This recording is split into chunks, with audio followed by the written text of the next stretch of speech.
I sat on a wooden bench outside St. Mary's Medical Center, my hands clasped so tightly my knuckles paled.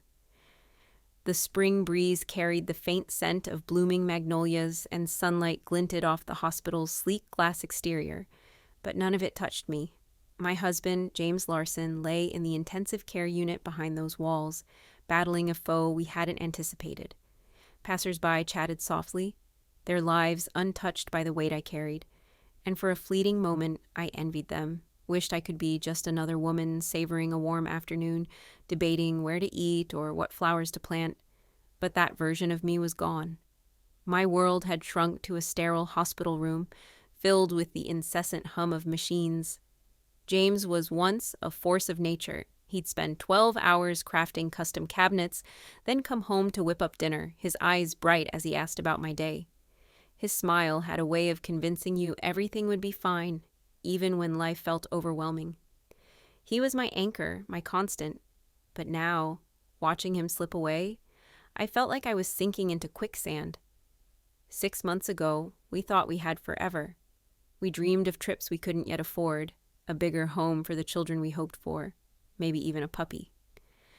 Then James came home one evening, pale and drained, dismissing his exhaustion as just a tough day.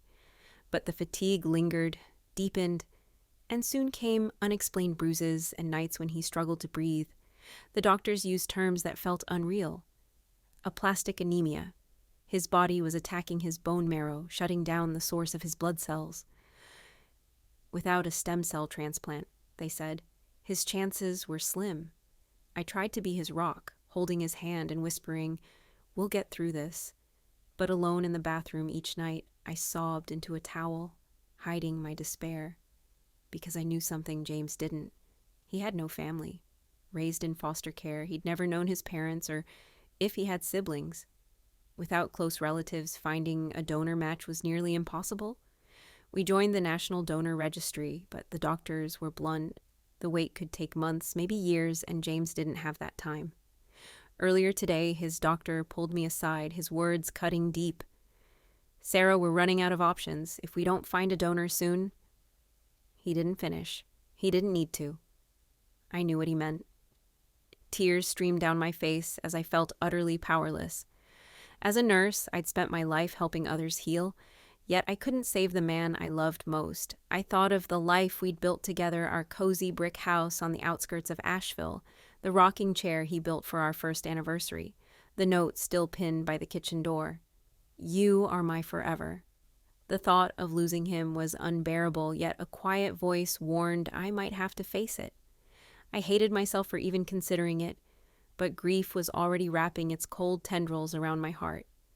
Then, as if fate wasn't cruel enough, I overheard something that changed everything. I met James on a night when life felt simple and bright, long before hospitals and charts consumed us. I'd just finished my last nursing school exam, exhausted but elated, and my friends dragged me to a cozy cafe in downtown Asheville. It was a charming place with creaky wooden floors and the warm aroma of fresh coffee.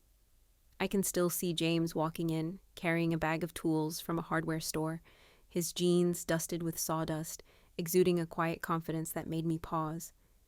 He caught my eye and smiled shyly, asking if the seat across from me was free. We talked for hours that night about his love for woodworking, my dream of working in pediatrics, our shared hatred of anchovies, but love for apple pie. When he laughed, his eyes crinkled, and something inside me clicked. From that night, James became my constant. He'd surprise me with small gestures, a jar of jam from a local market, a bouquet of daisies wrapped in twine, a book he knew I wanted to read. He made the ordinary feel extraordinary. 2 years later, we stood under a towering pine, exchanging vows before family and friends. I wore my grandmother's pearl necklace, and James wept openly as I walked toward him. He never hid his emotions, always choosing to love fully without restraint. We settled into a small brick house just outside Asheville. A fixer-upper James swore he could restore himself. And he did sanding floors, building cabinets, even crafting a rocking chair for our first anniversary. That chair still sits on our porch, a quiet witness to countless evenings spent rocking together, watching fireflies glow in the North Carolina dusk. Life felt complete, even if imperfect. The only piece missing was children. We started trying soon after the wedding, expecting it to happen easily, like it did for others. But months passed with no change. Doctors said my body wasn't cooperating, that natural conception might never happen. We tried treatments, injections, countless appointments, and eventually IVF. The first attempt failed, so did the second. Each negative test chipped away at me, making me feel like I'd failed us both. But James never wavered. On nights when I cried until my head throbbed, he'd hold me, whispering, "Sarah, this doesn't change how much I love you." He suggested adoption, his eyes lighting up as he talked about giving a child a home. I wanted to share his enthusiasm, but part of me still yearned for a child with his green eyes and that lopsided grin he wore when he was holding back a laugh. One day, after another failed cycle, I broke down in his arms, sobbing, "You deserve a wife who can give you a family." He lifted my chin, his eyes steady. "Sarah, I didn't marry you for children. I married you for you. You are my family." That was James, unwavering, kind, selfless. He could have been frustrated or distant. Instead, he chose love every time. Those struggles taught us resilience, preparing us for the storm ahead. Because when James fell ill, our world shattered. It began so subtly we barely noticed. James would come home from the workshop early, brushing off his fatigue with a grin. "Just tired, Sarah. Long day." But the exhaustion grew heavier, like an invisible weight dragging him down. Then came the bruises, small at first, like he'd knocked into a table, but soon appearing without cause, dark patches spreading across his arms and legs. One night, I woke to him gasping, clutching his chest as if air wouldn't come. As a nurse, I knew something was wrong. I begged him to see a doctor, and when he finally agreed, I hoped it was something simple, a deficiency, maybe stress. Instead, we were sent to a hematologist who ran every test imaginable. I'll never forget the moment the results came back. The doctor sat us down, his tone measured. "James, you have aplastic anemia. It's rare and, in your case, severe. Your bone marrow is failing." I felt the air leave my lungs. James just nodded, calm as ever, and asked, "What do we do?" The answer was both straightforward and impossible: a bone marrow transplant. But it required a donor match, ideally a sibling or a close relative.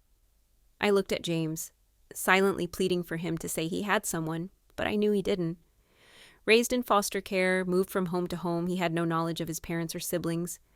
We joined the National Donor Registry, but the doctors were frank it could take months, even years, to find a match from a stranger. And James didn't have that time. The disease progressed quickly. His strong hands shook when he tried to hold a mug. The man who once worked late into the night now struggled to cross the living room. Yet he tried to shield me, joking about hospital gowns, teasing me for worrying too much. At night, when he thought I was asleep, I heard him whisper prayers, asking for strength not for himself, but for me. I'd hold his hand in his hospital bed, forcing a smile, saying, "Again, we're going to beat this." But inside, I was terrified of losing him, of an empty house, of a life I hadn't planned. One afternoon, after another transfusion, the doctor pulled me aside. His voice was soft but final. "Sarah, we're running out of options. If a match doesn't come soon, I'm afraid he doesn't have much time."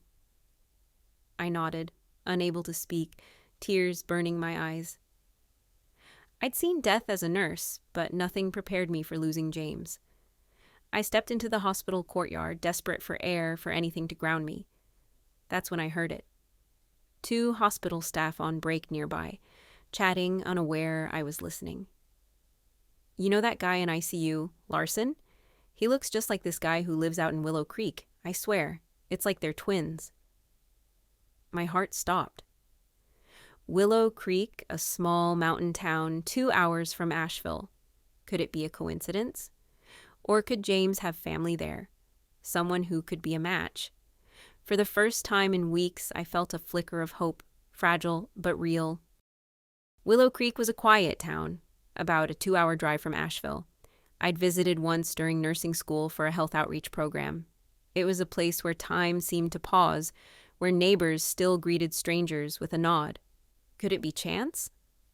People look alike sometimes, but something in me insisted otherwise. James had grown up abandoned, left at birth with no record of his family.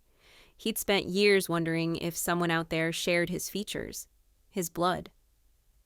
I remembered a night on our porch when he confessed, "Sometimes I think about finding them, but what if they didn't want me then? Why would they now?" His voice held a quiet pain I couldn't ease. He let go of the idea, focusing on our life together, believing family was what you created. But now, family could mean survival. That night, I barely slept, sitting by James's bedside, holding his hand as the machines droned. His skin was pale, his breathing shallow but steady. I whispered, "I'm gonna fix this, Jamie. Whatever it takes." The next morning, I took emergency leave from work. My supervisor, understanding James's condition, hugged me and signed off without hesitation. I packed a bag, my heart pounding with dread and resolve. I had no name, just that a man in Willow Creek looked like my husband. I carried a photo of James on my phone and a thread of hope. Before leaving, I visited James's room. He was awake, offering a weak smile. "You look like you're on a mission," he teased, his voice faint but warm. I kissed his forehead. "Maybe I am." He tried to ask more, but I stopped him. "Just rest. I'll be back soon." I couldn't tell him about Willow Creek or the man who might be family, not until I knew it was real. The drive from Asheville felt dreamlike. Highways gave way to winding roads, fields of wildflowers, and the gentle hills of Willow Creek. Crossing a stone bridge into town, I whispered a prayer. "Please let this be real. Let there be someone who can save him." I parked near a general store and stepped out, gripping my phone. The town moved slowly, farmers hauling supplies, an old man sweeping his porch, kids on bikes. I studied every face, searching for James's sharp cheekbones, his eyes.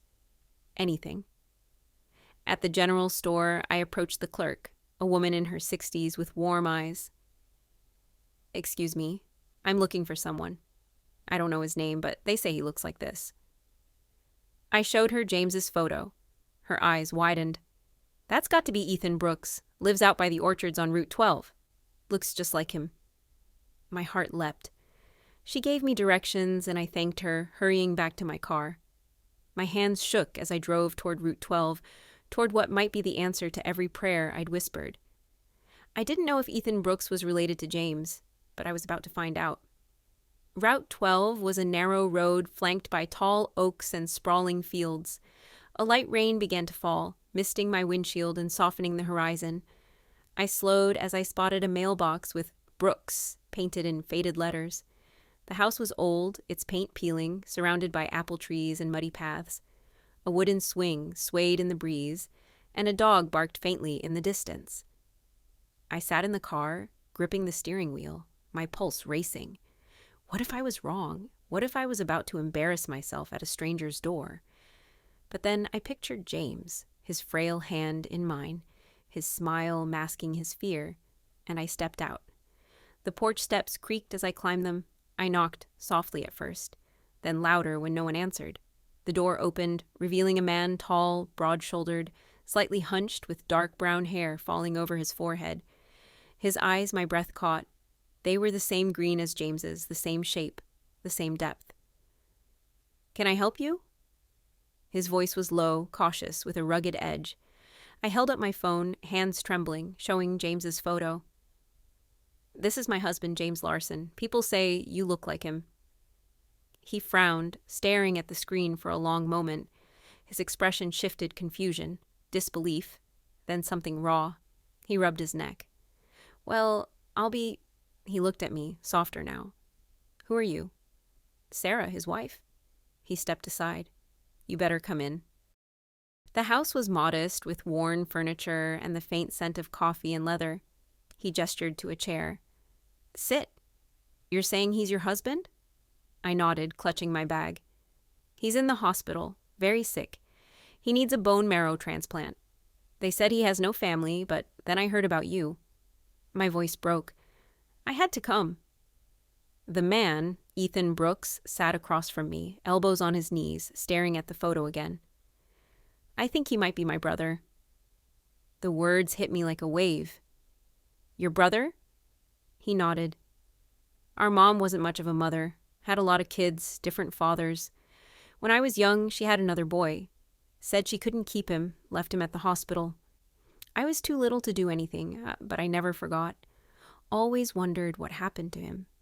His voice cracked as he rubbed his face. "I didn't even know his name until now." Tears blurred my vision. James has been looking for family his whole life. He thought he was alone. Ethan's jaw tightened, and he stood abruptly. "I'll do it, the transplant. No question. If he's my brother and I can help him live, I'm in." He grabbed his truck keys. "When do we go?" I stared, stunned by his decisiveness. I'd braced for arguments, explanations, maybe even pleading, but there was none of that. It was as if he'd been waiting for this moment. We left Willow Creek that evening, rain falling harder, streaking my windshield, as Ethan followed in his pickup. My chest felt lighter for the first time in months. Fear lingered, but now there was hope. Solid, grounding hope. At St. Mary's Medical Center, I led Ethan through the sterile halls to James's room. James was awake, propped up, his skin pale but his eyes brightening when he saw me, then narrowing in confusion at Ethan. No one spoke for a moment. James's mouth parted like he was seeing a mirror. Ethan stepped forward, voice thick. "I think I'm your brother." James blinked, tears forming. "My brother?" I stood back, watching two strangers, bound by blood, lock eyes with a recognition only they could feel. James reached out a trembling hand, and Ethan took it firmly. "We'll talk later," Ethan said softly, "but right now, I'm here to save your life." Ethan's test results came back quickly. The doctors rushed everything as James's condition worsened. When the hematologist entered the waiting room with a relieved smile, my knees nearly buckled. "He's a strong match," she said. "One of the best we've seen." I turned to Ethan, tears spilling. "Did you hear that? You can save him." Ethan's face held shock and resolve. "Then let's do it. When do we start?" That night, James and Ethan sat together. I lingered outside the door, giving them space, but their voices carried low, emotional, tentative at first, then warmer. James's voice broke. "I used to dream about having a brother. Thought it was foolish, like wanting something you'd never have. But here you are." Ethan chuckled, voice thick. "Guess life had other plans." "I'm sorry I wasn't there, Jamie. I didn't know." James gripped his hand. "You don't have to be sorry. You're here now." When I stepped in, James looked at me, eyes damp. "I have a brother, Sarah. I'm not alone."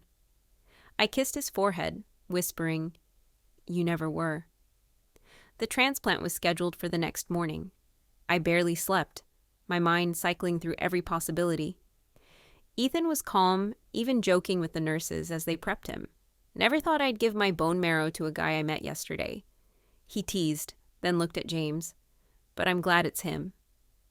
The hours dragged, but the procedure went smoothly. James was moved to recovery, the new stem cells beginning their work. I sat by his bed, feeling warmth return to his hand. For the first time in months, his face held a hint of color. Ethan visited later, tired but content. James clasped his arm weakly. "You gave me a second chance," he whispered. Ethan smiled. "Guess we're even now. You gave me family." I couldn't hold back tears. For months, I'd carried fear and loneliness, but now, between these two men who'd found each other against all odds, I felt peace. Outside, Asheville's skyline glowed under the evening lights. I thought of how quickly life could shift from despair to hope, from loss to gain, in just days. For the first time, I breathed deeply, daring to believe James might survive, and that we'd been given more than we'd ever asked for. The days after the transplant felt like a new beginning. James's body responded well. Each morning I watched for small signs, more color in his cheeks, a steadier voice, a firmer grip. Ethan stayed close, sleeping on a hospital chair when rules kept him out of James's room. He never complained. One evening, I brought him coffee and found him staring at James through the glass, awe in his eyes. "He's really my brother," he said softly, as if still processing it. James grew stronger, and one crisp fall day, he took his first steps outside since the transplant. I walked beside him along the hospital's garden path, sunlight filtering through red and gold leaves. "I forgot how good fresh air feels," he whispered, squeezing my hand. A week later, he was discharged. We returned to our brick house outside Asheville, Ethan following in his truck, now a permanent part of our lives. The house felt fuller, like it had been waiting for this. Ethan became a regular presence. He and James sat on the porch in the evenings, sharing stories, James's fragmented foster care memories, Ethan's tales of their mother and siblings James never knew. One evening, Ethan gave James a worn pocket knife with their father's initials carved into it. "It's all I have of him," Ethan said. "I want you to have it." James held it, tears falling silently. Willow Creek's community sent cards, prayers, even homemade pies when they heard the story. Strangers wrote, "Family is everything. Hold them tight." Their kindness reminded me that goodness persists even in dark times. Months passed and James grew stronger. His hair thickened, his laugh returned, and he started crafting again in the garage slower, but with the same spark. One evening, he led me to the porch where a new rocking chair sat, meticulously crafted. "For you," he said. I sat, tears blurring my vision as I rocked, the chair's creak a familiar comfort. Ethan joined our traditions. Sunday dinners became lively, filled with laughter and gratitude. Sometimes I'd catch James and Ethan exchanging half smiles, still marveling at their bond. One golden fall evening, we walked a tree-lined road near Willow Creek, hand in hand, watching leaves dance in the breeze. Ethan walked ahead, carrying his friend's daughter on his shoulders, laughing. James squeezed my hand. I used to think being an orphan meant I'd always be alone. I was wrong. I have you and now him. I smiled, the truth settling deep. Family isn't always blood, Jamie. But sometimes it is, and it's beautiful. That night, around a bonfire behind Ethan's house, flames casting a warm glow, I felt a calm certainty. Life had broken us, but it had rebuilt us in ways we never imagined. I leaned on James's shoulder, listening to Ethan share a story about their old neighborhood, and thought, this is healing. Our story began in despair, but ended with family, second chances, a brother found, and a life renewed. As I closed my eyes, the fire crackling, and James's hand in mine, I realized life gives you what you need just when hope seems lost.